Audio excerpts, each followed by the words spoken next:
OTB Sports Golf Weekly with Now TV. Stream this weekend's PGA Championship with a Now TV Sky Sports Day or Month Pass. Well, hello, you're welcome along to Golf Weekly. The first major of 2020 is here in August. These are strange times, but we are very glad to be looking ahead to TPC Harding Park. US PGA 2020 is upon us. Fionn Davenport, hello. Hey, Joe. How you doing? Very well, very excited. Peter Lowry, hello to you. Hiya, Joe. No Nathan Murphy this week. He's away on holidays. He's that pumped about the major. He's cleared his schedule. He wants to see every shot, as we all do. So we are here. We're looking ahead to the US PGA. Golf Weekly is brought to you these days in association with Now TV. You can stream live golfing action from this week's PGA Championship with a Now TV Sky Sports Pass. We gave away a 3-month pass last week. Fergal Broderick, congratulations to you. You correctly answered Brooks Koepka. And so there's a 3-month pass heading your way. Enjoy that. Will it be Brooks Koepka as our answer again this time next year? Who knows? So let's I mean, excitement is kind of is an understatement from my perspective. I'm just thrilled to have a major here. TPC Harding Park, San Francisco. Beautiful looking course. The cypress trees in particular. 2015 WGC held there. Rory beat Gary Woodland 4-2. I was watching some of it this morning. 7,200 yards long. But, Peter Lowry, it is cold. There is a thick marine layer of fog. The ball doesn't travel. There's wet, heavy rough by all accounts. We won't be seeing lads hit their 7-iron 190 plus yards a la Memphis. So 7,200 yards in Irish terms is a long course. It's a big golf course, Joe. And word from the golf course itself, I was speaking to Shane Lowry's caddy, Brian Martin. He said it was set up exceptionally difficult. Rough is high, it's thick. And as you said, when that kind of rough gets wet and thick like that, it's going to be very difficult to play out of. So we're looking this week at somebody who can drive the ball straight. Iron play is going to be very important. He said the greens are quite firm and very fast. So it looks like it's playing into the arms of a few players out there. To quote Brooks Koepka, this is a big boy golf course. You've got to hit it straight. You've got to put it in the fairway. It's going to be quite long. I think it kind of plays into my hands, is what Brooks Koepka said. I feel I do like this, where the 7-irons will travel something closer to what we will play in an Irish winter. Absolutely. It's also, if I'm not mistaken, a par 70. So, it's, I mean, even though in US terms, 7,200 yards doesn't seem overly penal, as Peter pointed out, the cold weather, that San Francisco fog, 3.5 inches of rough cut, which will be damp, particularly for the morning players. Now, the plus side is that it's got 47 not particularly penal bunkers. They're not that deep. There's only one really kind of major water hazard that comes into play, and that's at the drive of par 4 16th and the last hole. But and it's different strokes, because you have, like, say, Bryson, who this week is talking about, I'm taking it over everything. Like, it's not a bomber's course, but it's a bomber's course. Like, the bombers are going to attack this course. And I can't remember if it was Tony Finau or Bryson said, is that, look, if I'm going to be in the rough, I want to be in the rough 90 yards from the green, not 180 yards from the green. So the policy for the big guys is to really attack this course. And if they're going to be in trouble close to the green rather than not. I mean, and also, as well, as I was listening, it's comparable to Torrey Pines in look. It's kind of your classic up and down course.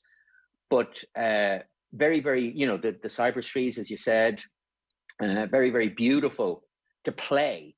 And the big question mark is it going to be beautiful to look at on television? Well, Torrey Pines is kind of nice to look at, isn't it? Okay. Yeah. Is this going to be another Bethpage last year, Peter? I do worry all of this sounds very Bethpage-esque, and that's a bit snoozy. I don't think so, to be honest with you. I think probably the winning score will be single digits under par, but look, the golf we've watched so far, everybody is in a quite a good position. I think the competitive edge of everybody is quite strong. They've all played bar Tiger Woods. So I think we're going to get a bit of an excitement finish, especially back nine on Sunday, where you might get 10 guys having a chance to win, like we've seen before, possible playoff, etc. But I don't think it's going to be a snooze fest at all. No, I didn't mean in that way. I just meant the course itself. Bethpage, the course was a bit snoozy. All the holes were the same. There was thick rough. It was long. It didn't ask many questions off the tee. I mean, to answer my own question, the early indicators are this will be slightly different in that there are a couple of drivable par fours. So at least there'll be some options off the tee. I just felt Bethpage, there were no real options off the tee. Well, yeah, you turn to your caddy and say, hand me the driver. What do I do? I hit it as far as I can straight that way. And, you know, it didn't tax the brain all that much is what I meant in terms of snooziness as opposed to finish. But the other thing I hear, I mean, we're going to have lots of 200 plus yard iron shots into the green. I mean, I'm not looking at Zach Johnson this week. Like, it really does feel as if it's the big boys. It does feel as if we're looking at Brooks. It's just ready-made for Brooks. You would have to think Dustin Johnson if he's in any kind of form. You would have to think Bryson, given his newfound length. And if he could find some form, you would have to think Rory McIlroy. It would suit. So that's what we're looking at.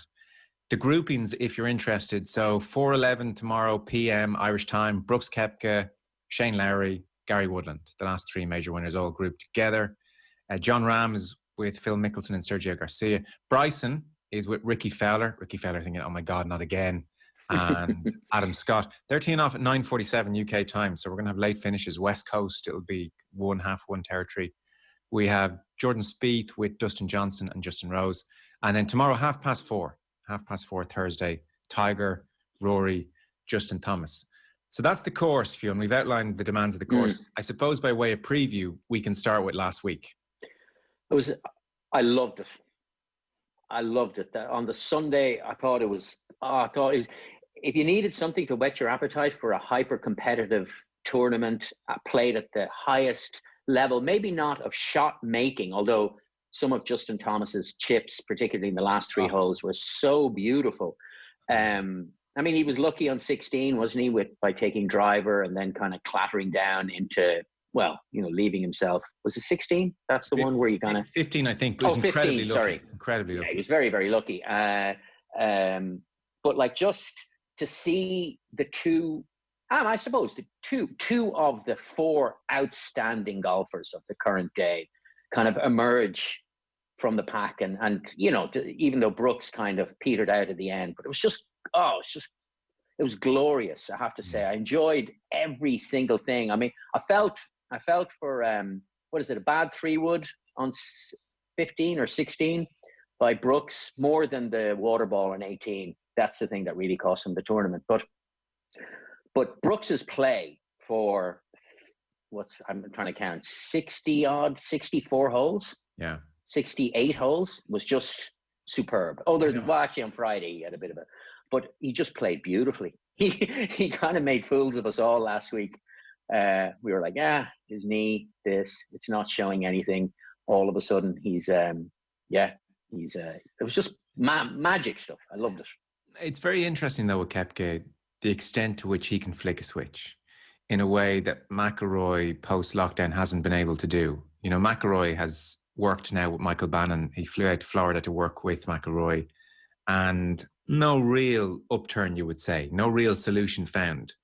Whereas in Koepka's case, Pete Cowan came out. He missed the cut in his last tournament, and Pete Cowan flew out.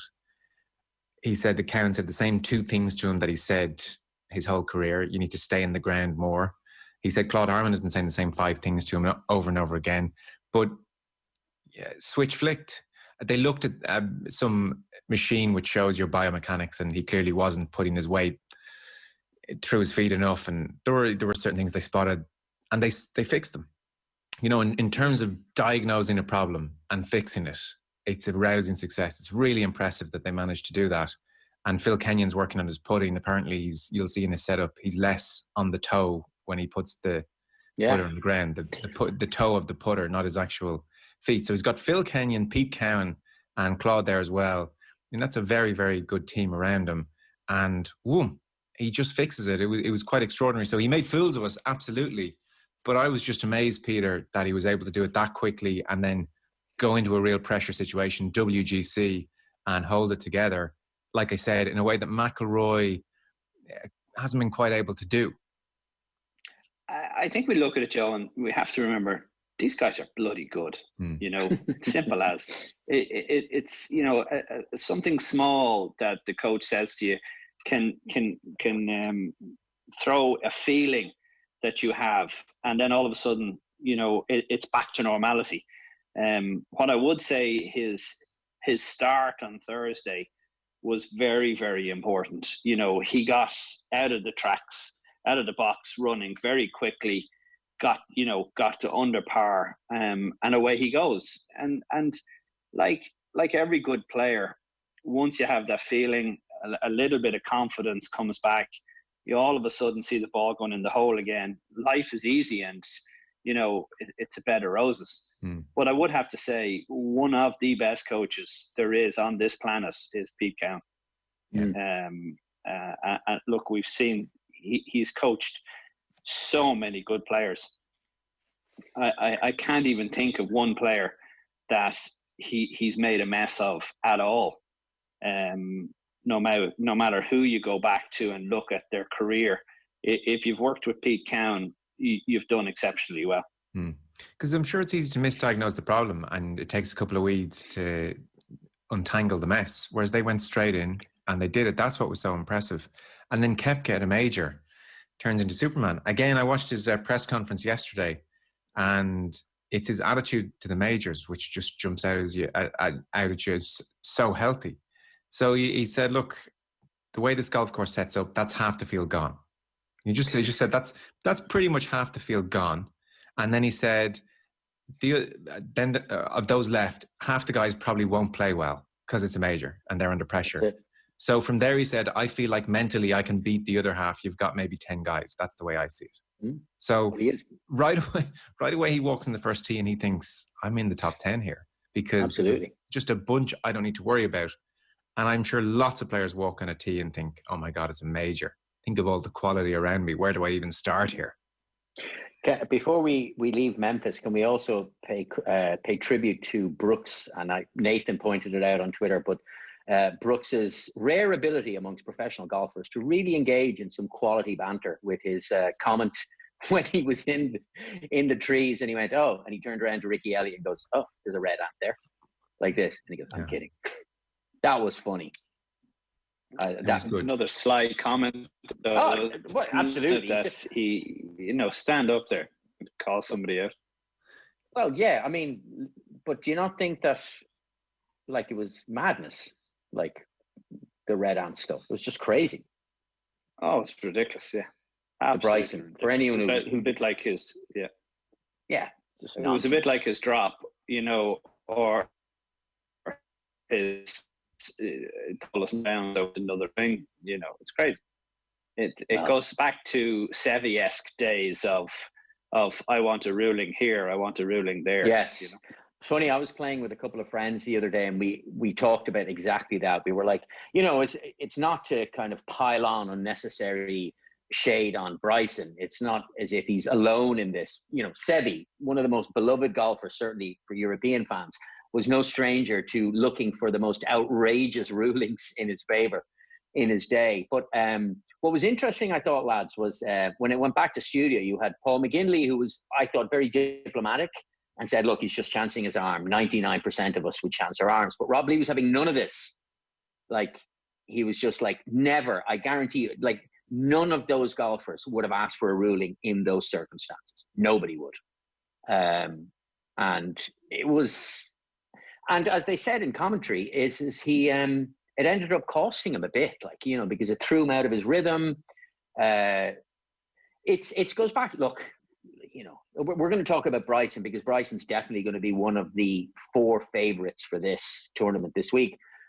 But like that, we talked about it in relation to his drop a couple of weeks ago. Is that sense of kind of blind entitlement that's just he's going to have to work on it. He's a young man, and he'll have to do something about it, because for a guy who's really concerned about his brand, he is harming his brand, and absolutely, even by the narrow metrics of his own definition, this is a guy who is super kind of sensitive to how he is perceived. So, well, Bryson, you got to pick up the shovel and do some digging yourself to kind of help promote the brand and stop being such a. He comes across as this petulant, just entitled, kind of not a particularly attractive character. Anyway. And, for someone who is so brand conscious, as you say, it is a strange run of form he's on in that regard. It's really odd. And I mean, he was 6 under. He was going really well in the tournament. It wasn't like he absolutely had to do it out of desperation. I thought it was really pushing it.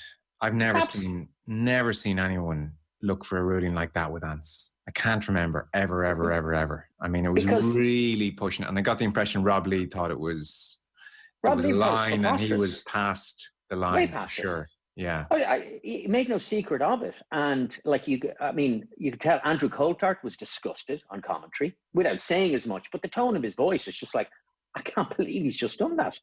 Because there is relief from a rabbit burn, little rabbit hole or whatever. Usually rabbits is the thing, isn't it? Like if you see it, but like there is one red ant crawling. And what I thought was brilliant was the referee, I thought, handled it brilliantly. He was incredibly polite. Now, in fairness to Bryson was not petulant in his request. He just asked the question and he wanted clarification. Although, mind you, between him and the caddy, thinking that there was any merit in this just is preposterous. But when he said, okay, Bryson, why don't you take your stance? And so he took a stance and the referee's like, yeah, even if there was a hole, it wouldn't interfere with your stance. Go on, keep playing. But silliness. Well, the second aspect to it is his attitude. So there's asking for it. And again, he did it with the OB ruling with the gate a couple of weeks back in Memorial. There's asking for it. And then there's his attitude, which is truculent and passive aggressive and faux polite, which is some of the worst kind of rudeness, isn't it? Faux politeness. Yeah, absolutely. Is some of the worst kind of rudeness. And he seems to have mastered it. Even the way he says, okay, thank you, in a cutting kind of way, leaves a bad taste. And for a man who is brand conscious, it's like he doesn't understand there are cameras there, or he gets so caught up in the moment, he can't regulate himself, can't control himself. And he is going to have to work on it, or he's headed for 15 years of behaving like an ass, it seems. Once a tournament. He's also he's not on the media list this week for interviews, which is absolutely shocking, considering that he is one of the favorites. He is one of the players that is in the conversation for a potential winner for this major. And to not appear in the media schedule, I'm assuming, without knowing, by his own request. Yeah. Because undoubtedly, he's not he's many things, but he's not an idiot. So he knows that he's going to be asked about this, and maybe I'm going to be generous to Bryson and say, look, on a Wednesday or a Tuesday, preparing for what I would argue would be the best chance he has to date at winning a major, the kind of negative questioning that he would absolutely be subject to is not the ideal preparation for him, perhaps. I think he'd back himself to fend it off, though. He likes talking. He figures he's a pretty smart guy. I think he would be happy to come out and give an explanation. So I'm not quite sure why he hasn't appeared, unless he does today, surprisingly. Peter, we were just talking about his general attitude to the officials and how the faux politeness is pretty off. Yeah, sorry guys, my internet died there, so you're okay. Back again. So that we don't need you to give the golfer's verdict on. We can all see that for ourselves. On him looking for the ruling with the ants, that was ridiculous by any standards. Have you seen that very often, ever? Crazy. There was one great story with Seve and Tony Johnson. So they're playing a couple of holes and, Seve's looking for all these rulings. And eventually Tony calls Seve over after hitting their tee shots and says, Seve, can I have relief here? And he says, no, Tony, you no relief there. Tony says, that's okay. It's your golf ball. Yeah. So, except for he used, I know Seve used, or Tony Johnson used an Anglo-Saxon epithet in there. and he went for, it's one of my favorite stories about Seve is Tony Johnson going through all the various permutations about potential relief, and Seve just being like a hard ass going, no, fine. Well, it's your ball. On Bryson's chances this week, length off the tee is going to be a massive advantage. So even if he doesn't find every fairway, it's easier to gouge out of that rough than poor old Graham McDowell with his hybrid that's the reality of it. Going in with a wedge is going to be so much easier. But from the fairway, his wedges, he has miscued quite a few, DeChambeau. I'm not quite sure what's going on there. Maybe he's still getting to grips with things. So that's a slight concern. But you kind of see him being thereabouts, don't you? You do. He can get it up to most of the par fours within wedge distance or thereabouts. As you said, it's much easier to gouge something out. I'd have to look at pin placements and rough around the greens, whether he can get the ball to stop. We're looking at a major here. We're looking at, I think they're going to tuck away a few of the flags, so it's going to be far more difficult. We saw that with, a couple of the players. Tony Fennu was one of them, where he had a chance up the 18th and blocked it way right in the Memorial and had nothing to the flag. He just couldn't get at the flag. So, look, I definitely think it gives him opportunities, and especially if he hits it straight. I do worry about the swinging it at that speed, hitting it all over the planet, and just not being right for, he has to be perfect for 4 days. Otherwise, he can chalk up some high numbers, as we've seen. The other thing is, they talk about Harding Park as it's a drawer's golf course. You got to be able to turn it right to left, and trying to hit fairways, drawing them, to shape the hole will always suit, the drawers of the golf ball. Bryson and Brooks are now hitting it with a little fade. But that doesn't mean, look, they're all exceptionally good players. They're all hitting it a long way. I still give the shorter hitters a chance this week. Especially, I do. We saw, I go back, the only tournament I played at that side of the ocean was in the Olympic Club in the US Open. And we look at the winner there was Webb Simpson. Webb Simpson, not one of the longest hitters, but can get it around a very tough golf course. So, that's what I'd look back on. I'd look back on a guy who can hit it on the fairway and the right part of the fairway to give himself the best angle to the flag. Yeah, okay. Well, Justin Thomas, to leave off on last week, we should just round off on Thomas. He drives the ball 301 yards, which puts you about 57th on tour. It's insane, but that's where he is. So he can get it out there at 300 yards. That's his average this season. Tee to green, he's first. Approach to green, he's first. He's 86th in putting. He was a bit streaky even last week, but he caught fire on Sunday. And once you do that, you're very hard to beat. And the short game, it was Justin Thomas, always this unbelievable short game, under the gun, under pressure. I mean, some of those chips were just fantastic. So, I don't know. I'm always wary of tipping a guy who's won the week before. There's also one of the things, and I agree, particularly those two chips, the one on 18 was superb. Now, there is a mitigating thing to do that. I would be absolutely shocked if before he took that chip that he didn't know that Bryson had gone into the water on the drive, that he hadn't been told. So he knew, because here you are, you're facing a chip off an incredibly tight lie to a flag near water, and then beyond it is waters. But he had ball in hand. It was placing. Yeah. So he placed that up in a nice little, spot. Sure. But my point is that the aggression with which, it was a perfect chip. Sure, he gave himself the nice lie, but it's still not it's still not an easy chip. And I would wager that he knew that Bryson had watered himself out of the tournament so that he could go, right, I can go at this I have a cushion. So, but having said that, and it's not as if Justin Thomas is he's still fighting parts of his game. He's not, he doesn't have his full A game there. And to be that's Hall of Fame stuff, to play that well and be, I think he's an exceptional golfer. Holy moly. I mean, he's world number one. So. I thought he was incredibly fortunate to have bones on the bag. Especially coming down the last couple of holes. When he was hitting it, the tee shot he hit on 18 was sideways. Yeah. You know, Yeah. in any other, let's say, major event, like, are you getting away with that? Yes. You know, how far right he hit it? Arguably Like, not, no. should that been, you know, dead? And then Bones, being so used to Mickelson hitting it all over the shop, you know, is able to, you know, get him around the golf course quite well. And to have somebody that experienced on the bag, you know, with a couple of holes to play is always worth its weight in gold.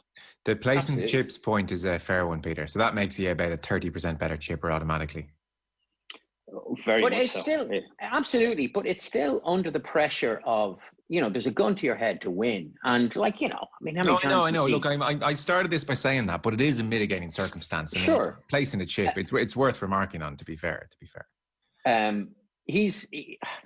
Look, but I mean, look, John, I think Justin Thomas is going to be a Hall of Fame golfer in a way that I'm not entirely convinced. I could be totally wrong, that John Rahm will be. I don't know. There's something about maybe he will. I mean, I'm saying it's that, but the number one is such a weird thing at the moment. John Rahm was number one last week. Justin Thomas is number one this week. Next week it could be someone else. I'm just saying it's not even that. We know that Justin Thomas is obviously one of the top 5 golfers in the game. I mean, is that I think he's going to be like, I think they're going to talk about Justin Thomas in exultory terms in 15 years' time. I think he's that good. Yeah. So where will we jump into next? That's last week. Can I just say one thing Thomas about Bryson before we go off? There is one, like, you know, he's 14-1, so his odds have gone out. Like, he would have been co-favorite for this tournament. It's when you look at, so 6 tournaments they've played. So he went tied 3rd, tied 8th, tied 6th, won, miscut, tied 30th. Now, every golfer is allowed be up and down. It happens. But to go to the previous point that Peter made is that, like, his success this week is more dependent on him being straight, playing at such high balls, you know, with such high kind of swing speed that he has. And typically, major courses aren't set up to be as forgiving as the courses they played earlier on since lockdown ended. Now, I realize that the past doesn't necessarily have an effect on the present, but, like, he's never had a top 10 finish in a major. He's missed 8 cuts in 14 major starts. Like, he doesn't have a lot of form in majors. So it's not as if, like, we're talking about a golfer with a lot of positive experience at a major coming into a run of good form and attacking a major feeling absolutely on top of his game. We're talking about a golfer who is obviously been one of the talking points of the last couple of months, has played some outstanding stuff, has played some crappy stuff as well, but is coming into a major as kind of like a tabula rasa. It's like, we don't, you know, it's not like, I wouldn't say Bryson would be a lock on absolute kind of certainty to do very, very well in a way that I would think that, say, we'll talk about Brooks in a second, but, like, say, for example, JT or, you know, someone else. That was the point I was going to make. No, it's a fair one. And in effect, he's playing his first major with a brand new game. That's it. Sorry. In very short, concise way. Thank you, Joe. That's exactly it. Can I just point out something, and I feel it's very important, is caddies. We just saw Bo came back to work for Shane Lowry last week. We saw a immediate jump in Shane's game. We also saw a very good caddy, Bones, on Justin Thomas's bag. And coming this week, who I tipped to do well last week, was Matt Fitzpatrick. And again, shouting at the TV as I was trying to get him into a placed finish. Billy Foster's back to caddy for Matt Fitzpatrick next week. Yeah. So we just can't rule out that, or we shouldn't rule out, or people should be aware of how important a caddy is, and a good quality caddy on your bag. It's funny, the 2 lads I was playing golf with, both afterwards we were talking about it, and they echoed exactly what you just said, Peter. For them, it's Matt Fitzpatrick. It's definitely one to look at. Tied 6th in Memphis. This is a guy who plays really, really well on tough setups. Like, even though he's not the longest, he's slightly below average. He is brilliant for hitting fairways. He is 6th in strokes gained on the green this year.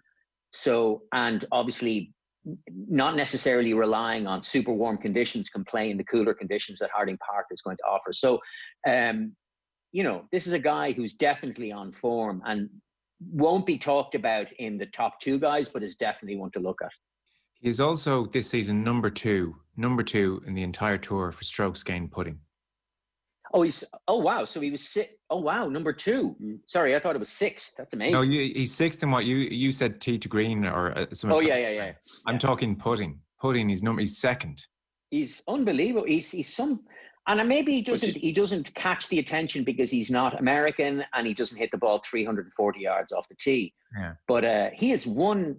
Do you know he reminds me of? There's a touch of the Luke Donalds when Luke Donald first came on tour, like super straight, not the longest, but like phenomenal under pressure, really, really good. And, you know, lest we forget, Luke Donald made it to world number 1, you know, so like he's a terrific talent, you know.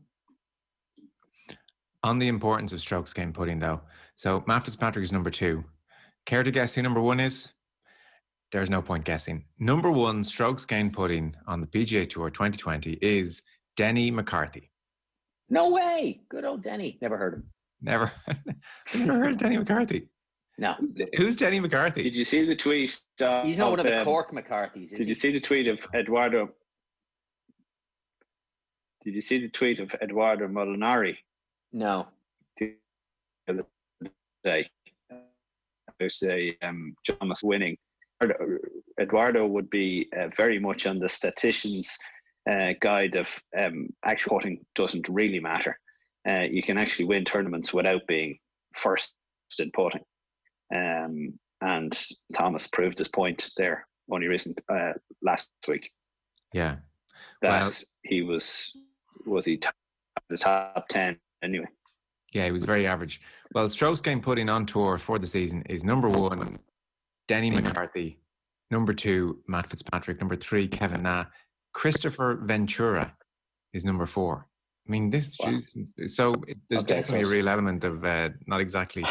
It's not the most important statistic, yeah. Although, to be fair, Matt Kuchar, then Bryson DeChambeau's up there, and his putting style is ridiculed by the commentators almost every time they cut to him. I think, Peter, you're having some trouble, but you're back now. You're back now. On Shane Lowry, by the way, I was initially worried when I saw him with Woodland and Koepka. I just thought, do you want to be playing with 2 bombers? You know, it grates on you after a while when you're looking at 2 lads 15 yards ahead of you on every tee box. You can start getting into a bombing contest with them. But it turns out Lowry and Koepka had been playing loads in lockdown. So Koepka was saying, I like Shane, funny guy, character. I enjoyed playing with him. We played a lot in Florida during the lockdown. I played with him and another buddy, Stephen Grant, who used to play for Shamrock Rovers and has tried to make it as a golfer as well. And he said, Shane, really good player, drives it well, hits a tight little draw, great short game. He's going to be right there come Sunday. And that I felt a lot better about from Larry's perspective, Fionn. I know he's experienced anyway, but at least he's used to Koepka's length and playing with him, and hopefully won't be distracted by that in any way as him and Woodland bomb them out there. Absolutely. And there's one of the nice qualities that Shane has is that he's never been afraid to acknowledge the importance of a comfortable environment in which to really perform his best. You know, whether for a long time he was a homebody, so he liked getting home. Now, obviously, he's married, lives in Florida. So to play with guys that, like, I don't imagine that Larry would ever have been intimidated by a bomber, ever. He doesn't strike me as the type. But to be in a grouping where he's like, yep, I'm playing with one of my buddies. It's worth, the only thing about Brooks, well, one is that the cold mightn't suit Brooks's knee and Brooks has admitted that the knee might need surgery or more surgery. So, to be the first man since Walter Hagen in 1926 to win 3 in a row, and then Hagen won the 4th one on 27. I think it's going to be a bit of an ask. I mean, it's all about, can his knee hold up in these kind of cold conditions? I think that'll be the big question mark, which is why we're going to talk about Tiger Woods, but it's why nobody is really thinking that Tiger Woods is going to do anything. Yeah, I just, there's something about Brooks. He'll find a way to get it done. I hope so. He'll be in the top 10 one way or another. I'd be amazed if he's not. I think it's different to your back, the cold. Yeah, sure. And adrenaline and everything. Tiger Woods was asked about how he's going to handle this week, and he started talking about getting his layering right and keeping his core warm, and it's just, you're just thinking, oh, it's such a high wire act for Woods to keep his body there, and so it's cold and that's a bit miserable, and that rough is thick, and that won't be a lot of fun for his back if he's hitting out of that rough a lot. So he's going to need unerring accuracy off the tee, which he doesn't always have. Like, I mean, you think about he won the Masters, he got away with some of those errant shots. At Harding Park, he's going to be in really thick rough. It'll be wet. It'll be cold. I have images of him already in Portrush, miserable, just chopping out, and I find it really hard to make a good case. No, so do I. But can I try? Unless he finds a way to be really good off the tee, and then obviously the iron game can kick in. So he won the 2005 WGC here. They played the President's Cup in 2009, and he went 5-0. He's played Harding Park. He knows this course. He played it first in the mid 90s when he was still at Stanford, which is not far away. So even though it doesn't, it doesn't matter a hill of beans like how he played in the 90s to now, but at least there must be some latent muscle memory in there that goes, yeah, I've played well on this course, But everything you said is absolutely true. The cold should mitigate against him. Even like, I'd be happy if he made the cut. Interestingly, Freddie Couples people used to assume he much preferred playing in the warm weather with his back, and he said, no, I like when it's miserable and cold, because then at least everybody's as stiff as I am. Yeah, exactly. And even Justin Thomas was saying even his swing speed is down, which I found I presume that's just the cold as well. I think it should make Irish golfers feel a lot better about how we play in the winter. So Justin Thomas was saying his swing speed in Memphis, he can get it up to 123, 124 if he needs to, but comfortably at 118. Whereas it's down kind of 112, 113 in San Francisco. That's just purely the cold, Peter, is it? He's not swinging as fast. Yeah, with layers on you, it's very difficult to swing your arms with any great speed. We've seen that before. Probably one of the best golfers with a rain jacket on was Paul Lowry. Every time he had his rain jacket on, you'd fancy him to win the tournament.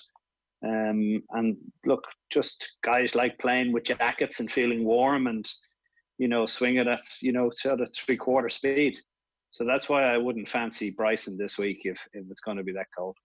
That's a good point. So is there a certain type of swing that will suit the Irish winter?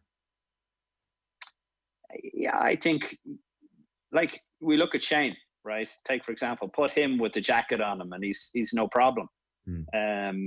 So I think guys who have grown up in that kind of, crappy cold weather will be, used to it.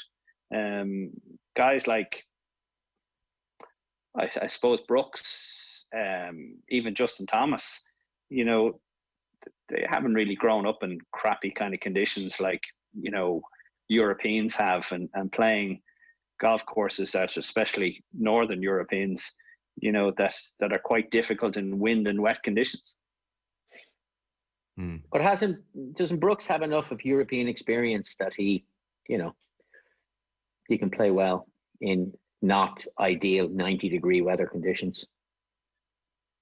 He certainly, he had the experience of being on Challenge Tour for a year and a bit, and playing a little bit in Europe and on the European Tour. But those days are easily forgotten when you've played in the next 5-6 years in nice conditions and nice weather and t-shirt and shorts or t-shirt and a pair of trousers.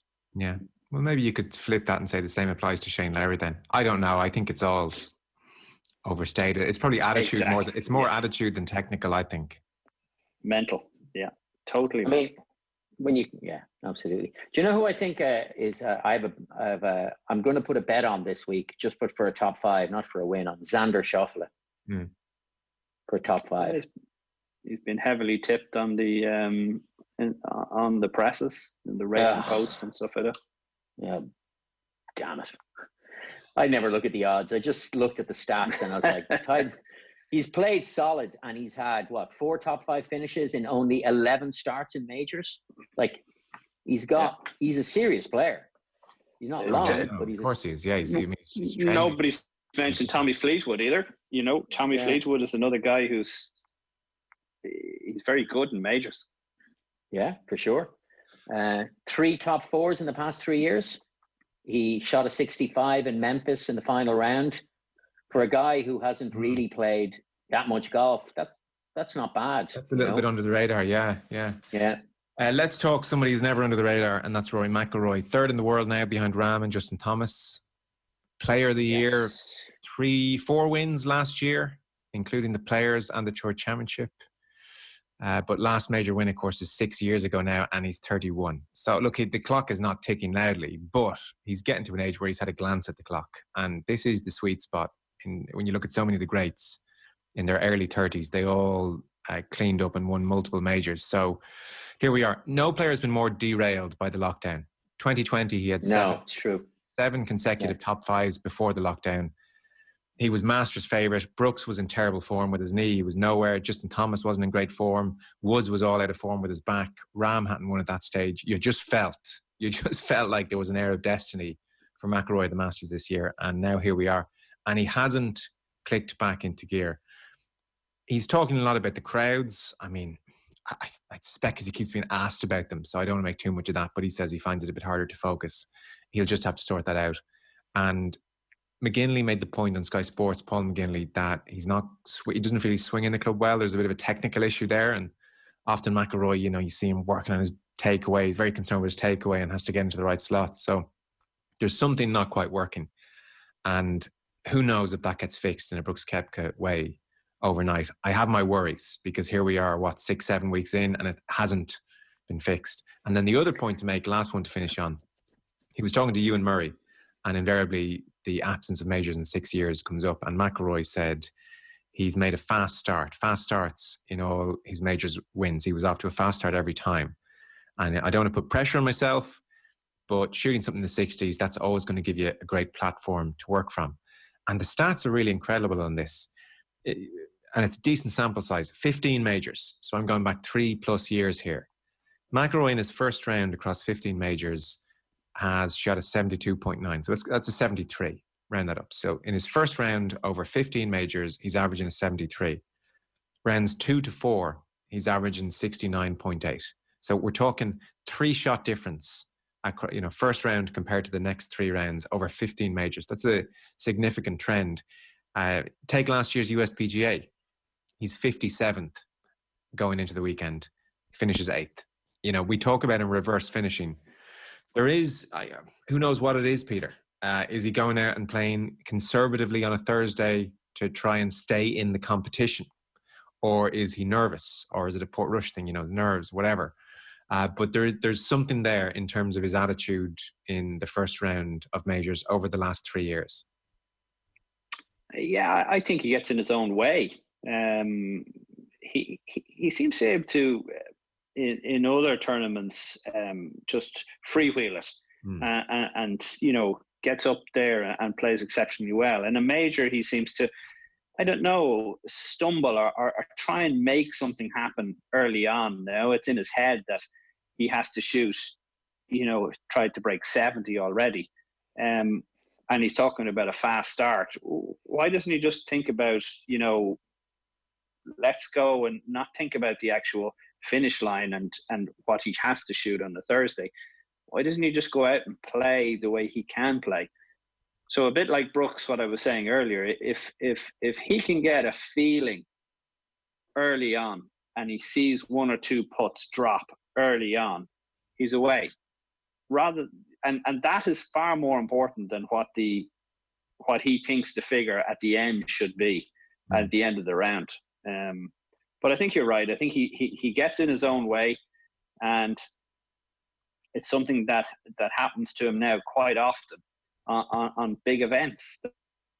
It's definitely a more mental rather than a physical failing, as we would say it, or problem, or whatever you might want to call it. And Michael Bannon can only do so much. You know, Michael Bannon can only get a swing into and show him. It's standing on that first tee and having a clear picture in his head of what he wants to achieve. Whether it's right now off the tee or where the ball's going to finish, or I really need, you know, as I said again, he needs to get that score right out of his head, and just go play golf. I mean, it's true for Rory McIlroy as it's true for every other golfer that's ever played the game. You need a hot putter, and you need that putter to be warm to hot to really stand any chance over the course of the 4 days. He is 97th in strokes gained putting this season, which, you know, given that he's so high up in all the other stats, is really kind of the obvious problem.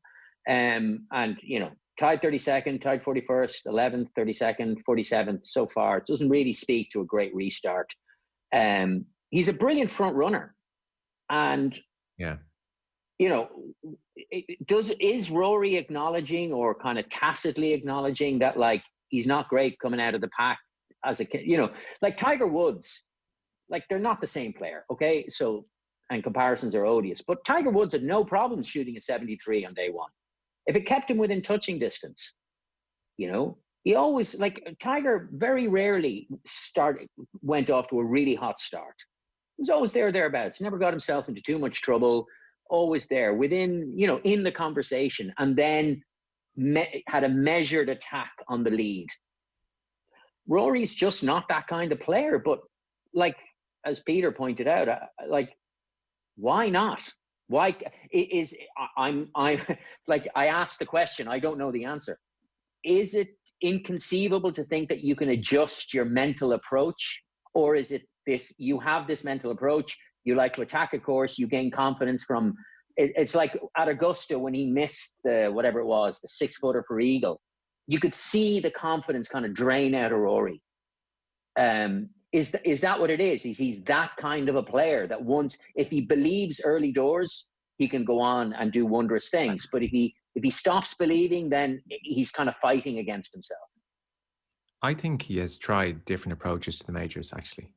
You know, I think he has, if we were to go back and troll through the many dispatches from McIlroy in various press conferences, I would say, because I can remember it, there are times he has talked about treating a major as just another tournament, and I'm going to have the same routine and go about it the same way, and then I can just free myself up to play like it's a PGA Tour event. Equally, he has treated them very differently. I'm going to arrive early, and I'm going to get in a house and have my team around me, and I've got to accept, you know, I've tried to tell myself it's not a, you know, it's not a big deal, but it is a big deal, and so I'm going to treat it as such. He's talked about, remember when Brooks Koepka last year in Memphis beat him? And he said, I tried to treat it like just another day, but you have to accept that Sundays are different. And then he treated them differently. So I think he flip-flops a lot in terms of his preparation. Yeah, for sure. And I would say that applies to his attitude in the first round as well. I guarantee you he's gone out at times and said, in a first round, I'm going to try and get off to a fast start here. Really, I'm going to play aggressively. And I guarantee you on other occasions, he has said, I'm just going to stay in the tournament. I get the impression, if we were to go back and read all his dispatches over the last 6 years, you would see very different approaches, and he's looking for something.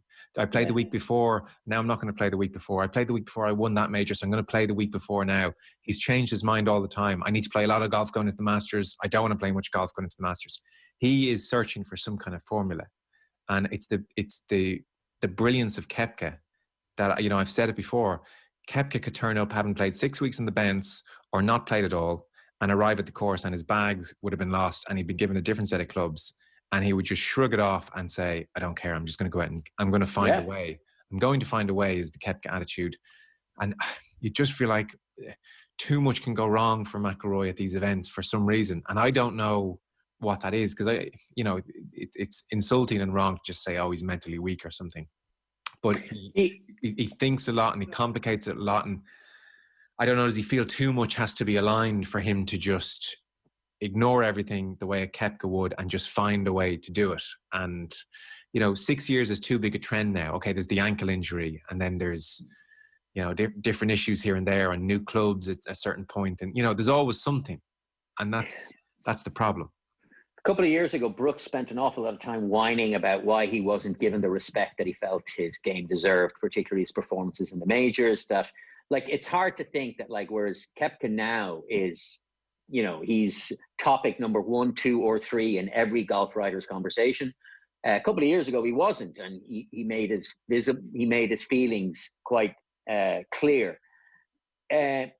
Brooks can then, but it served him. It absolutely served his purposes at the time. Is like, you guys are just ignoring me, so I'm just going to go out and just, you know. Rory McIlroy's never had the luxury of being ignored. Like, Rory McIlroy hasn't won a major in 6 years, but it doesn't matter. It doesn't matter. They still address him in every press conference. Every time he's asked, they still address him like he's the guy that week, or he's one of 2 guys that week, you know?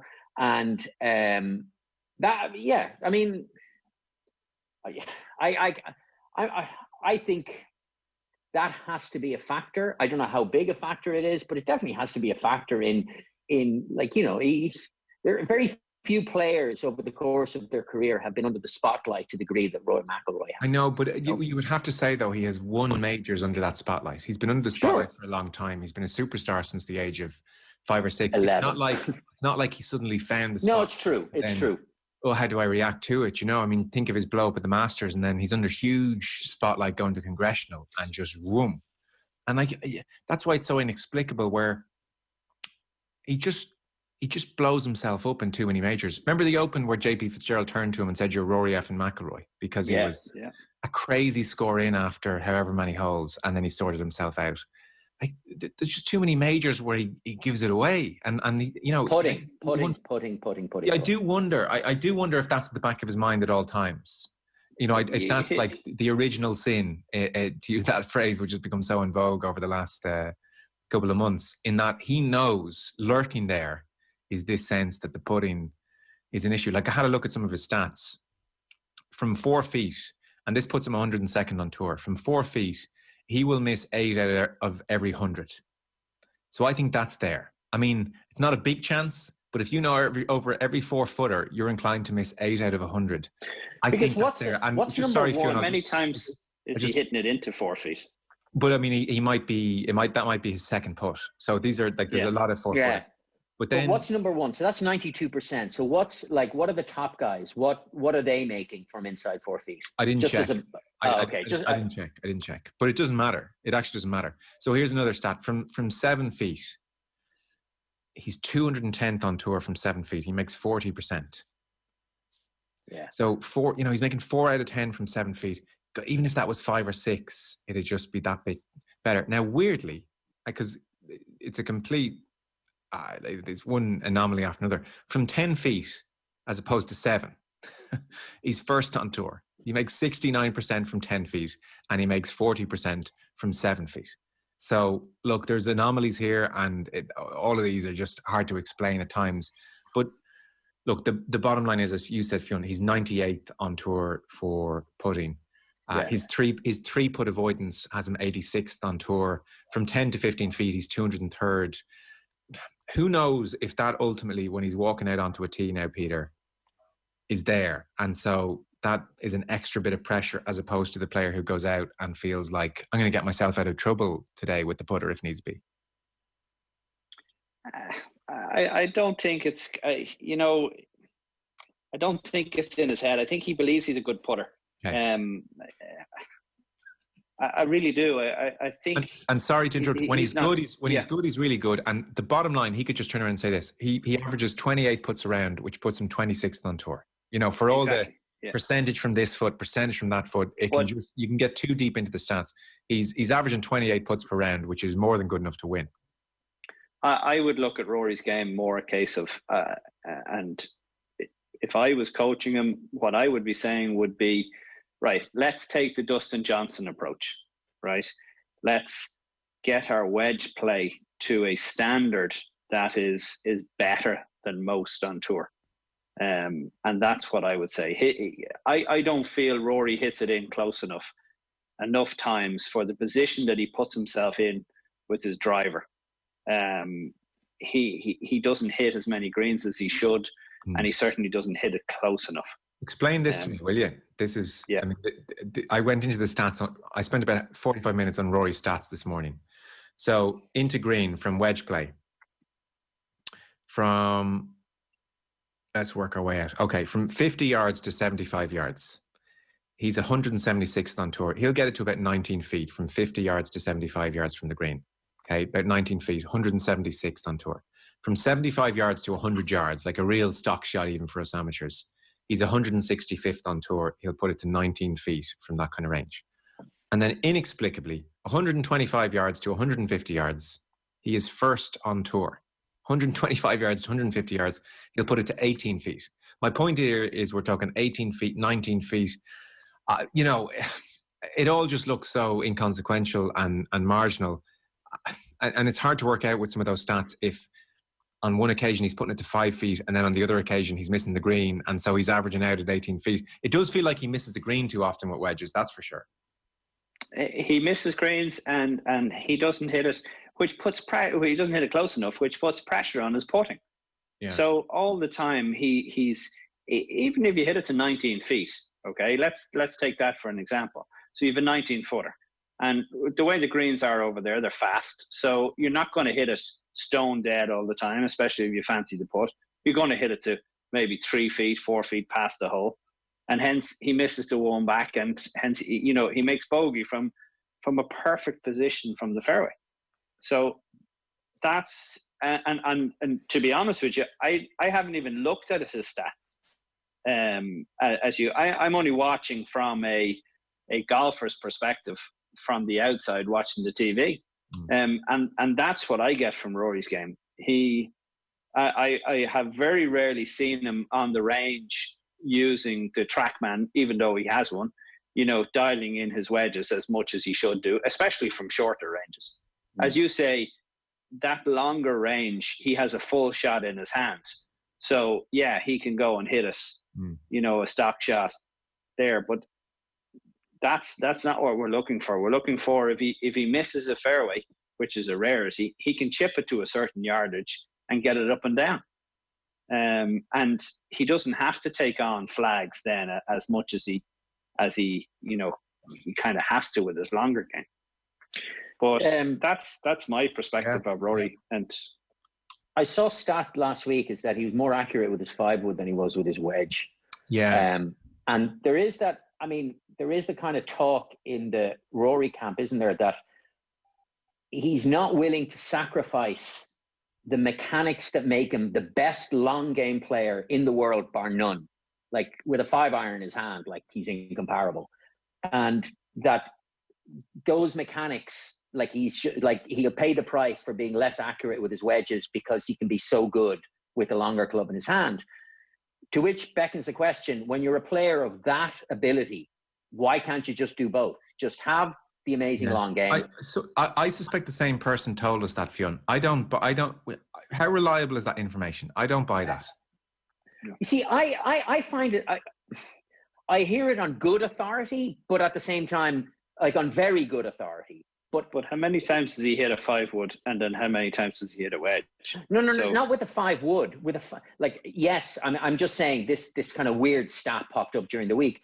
But the argument that's being made here, and again, a bit like Joe, I'm tentative because I would love to hear it from either Michael Bannon, Rory McIlroy, or someone immediately close. But the speculation is that with, say, a 5-iron in his hand, he is the best player in the world. Like nobody is good. Nobody can flight it. Nobody has that sense of just that strike on a 5-iron that he does with a full swing, and that. So what I heard was that he was unwilling to sacrifice, to change mechanics on the shorter irons, and which is why he goes at those wedges full bore. But I don't buy that. I think we heard that from the same. Okay, fair enough. I heard that. Like McIlroy over the last 18 months has increasingly gone for the sawn-off finish with his wedges. Like he is applying a different swing, and like he's so talented. Of course, he has a slightly different setup and swing and thoughts and mechanics for his driver as opposed to his wedge. But I mean, the mad thing is, and we did have the stat. It was on the fried egg a while back that like this was a couple of weeks ago, and he had a 5-wood, 257 yards to within 8 feet of the hole, and that same day he missed the green from 95 yards, 111 yards, and 106 yards. And so I can see how people took that and said, "Oh, there's an issue." Yeah, it's a weird one. He, as Peter said, he's only going to hit 1 5-wood. So if he gets it good, like, then his stats are perfect. But yeah, absolutely. No, but I think it's a kind of a crappy stat that illustrates a broader point that from further away, Rory is unerringly good. That's why the closer he gets to the green. And this week, so there's a couple of drivable par fours, and maybe he says to himself, "What the hell? I'm going for them." And so he's aggressive off the tee, and he goes for those drivable par fours. And then there's quite a few par fours which will be 190 plus yard shots in, and he might think to himself, "Well, nobody can do those things better than me." Yeah, he might be looking around with his 4-iron in his hand and saying, "This is my kind of golf. Let's do this instead of playing wedge game for 72 holes, Peter." That there's less of an emphasis on the wedge game than there might ordinarily be this week. It's still going to be important. He's still going to have to hit lots of good wedge shots, but he might like that. He might like that 4-iron in his hand in the cold. Yeah. Look, I hope Rory McIlroy wakes up Thursday morning, looks in the mirror, and goes, "Do you know what? I am the best player in the world. Simple as. I swing it better than everybody else. I hit it better than everybody else." And just go out and believe that. Simple as. Because that's what he has to do. He has to believe. And I firmly believe he is the best player in the world. To me, he swings the club better than anybody else. To me, he gives an aura there's an aura about Rory McIlroy. And he just has to go and believe that and do it, and stop getting in his own way. Stop thinking about, "I have to shoot better than 73 whatever on a Thursday in the major." Just go out there and win. Simple as. He did say 5 years ago that the course, Harding Park, suited my eye. I like big trees that frame holes, and you've got a lot of definition to work the ball off stuff. So obviously he won there 5 years ago. So the course will suit his eye, which, as Padraig Harrington is fond of saying, is very, very important when it comes to approaching how you play a course. Against Gary Woodland as well, which made me think, "Oh, I'm going to have a look at Gary Woodland." But then I was watching the coverage from 4 years ago this morning on YouTube, and on the way to the final, Rory had made 2 bogeys all week. Gary Woodland had made 16 bogeys that week. Obviously, match play being what it is. So I thought, I'm not so sure. I'm not as sure on Woodland. Is there anyone else we should mention as we segue towards Peter Lowry picking the eventual winner here, which is Colin Morikawa? Yeah, I know. Morikawa was very tempting. We haven't mentioned John Rahm. I'm not quite sure why. John Rahm. World number 2. Yeah. Morikawa, yeah, totally. He'll find a lot of fairways. He only had John Rahm, the only hiccup since restart was the miscut at Colonial, and he struggled in Memphis, fairness, finished 52nd. But, earlier on I said that Justin Thomas is, I think, bound for Hall of Fame, and I'm not sure about Rahm. But there is absolutely no weakness in his game either. Rahm he's exceptional. I think probably actually the only weakness in his game is that, one, he's a pup, isn't he? He's only young. But he's got to work that rage. He's got to get his temper under control. And I don't mean for ethical reasons. I mean, just for not getting in his own way, just being able to kind of, like in a majors have that way, unlike any other event, of throwing up obstacles that can really tempt your, as the French say, your sang-froid, your cool under pressure. And Rahm needs to be able to control that, just that, I think that's the only thing. Otherwise, I think this major is going to be totally different though than pretty much every other one that we've ever seen. Majors they're big, they're brash, there are thousands of people around. It's just there's more manufacturers out. There's bigger clubhouses, bigger tented villages. Just everything about it is massive. And now it's just 156 guys teeing it up in a field where there's no great grandstands, there's no people around. So it is going to play totally different than any other major. So that's why you'd look at somebody who we haven't discussed at all. It could come out of the pack because they are not frightened. I did wonder that. Or they're not overwhelmed. Yeah, I did wonder that. And then I look back over the last 7 weeks, and bar Michael Thompson, it's been absolute pedigree winners the whole way through. Yeah. Big names. Because I was thinking, are we headed for another Sean McKeel, Rich Beam, US PGA winner, someone who's afraid of the hustle and bustle of majors? And yet, interestingly, last 6-7 weeks, bar Michael Thompson, it's been quality all the way. But it's a really interesting point to see if there's a player who struggled in majors because of the hustle and bustle who might come to the fore. I don't know. Do you want to pick a winner? I don't know. You sort of find myself feeling like Brooks will give you the best ride for your money because he'll hang in there no matter how well or badly it's going. But I mean, it's just so competitive now, so open. Is there anyone that you're feeling particularly strongly over, Peter? Well, I'm going to go with Matt Fitzpatrick again as the real outside bet. I think great value for money, and Billy Foster's back in the bag, and as I said, it's so important. I think Shane Lowry again has a good chance. I think I put him in the top 10 category. Tiger, I can't see. Rory, it's toss of a coin, and you can't write off Brooks, but.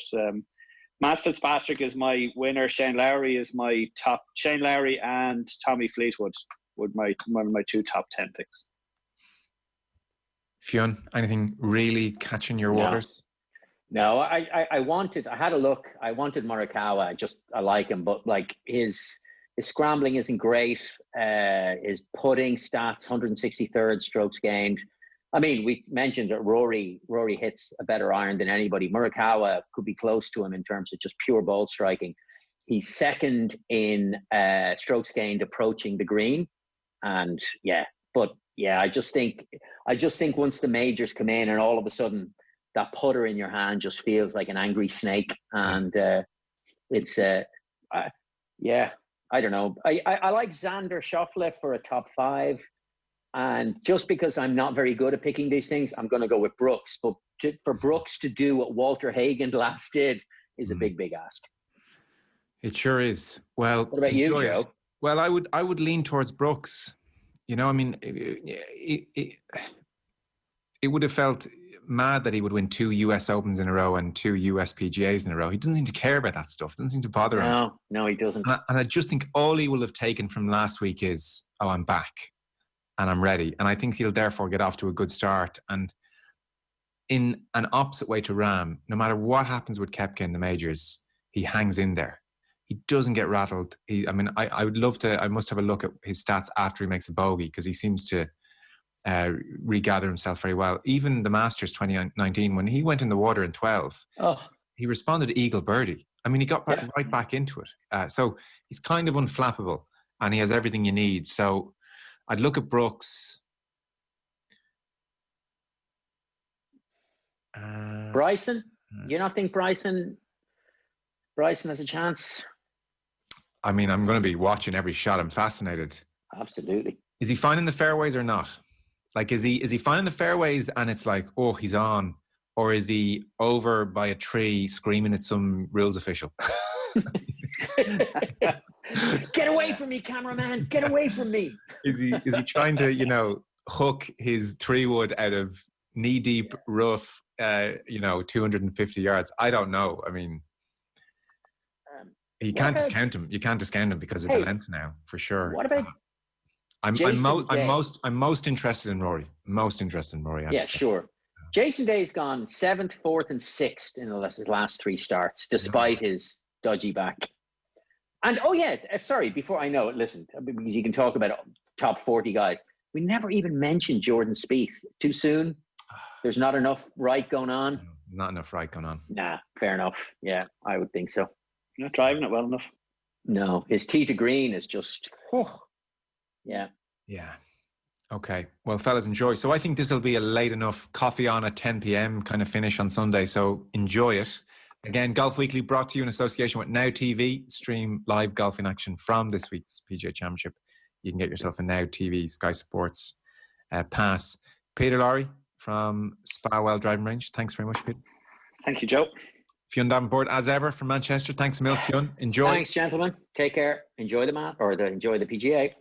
Enjoy the Masters. I know. Not yet. Not yet. First major of the year. It's, you know what I mean? I can't help it. It's muscle memory. I already can't wait for the Masters in November with the fire on, winter gone. It's going to be great. Hello, right, friends. we'll talk to you next week. Bye-bye. OTB Sports Golf Weekly with Now TV. Stream this weekend's PGA Championship with a Now TV Sky Sports Day or Month Pass.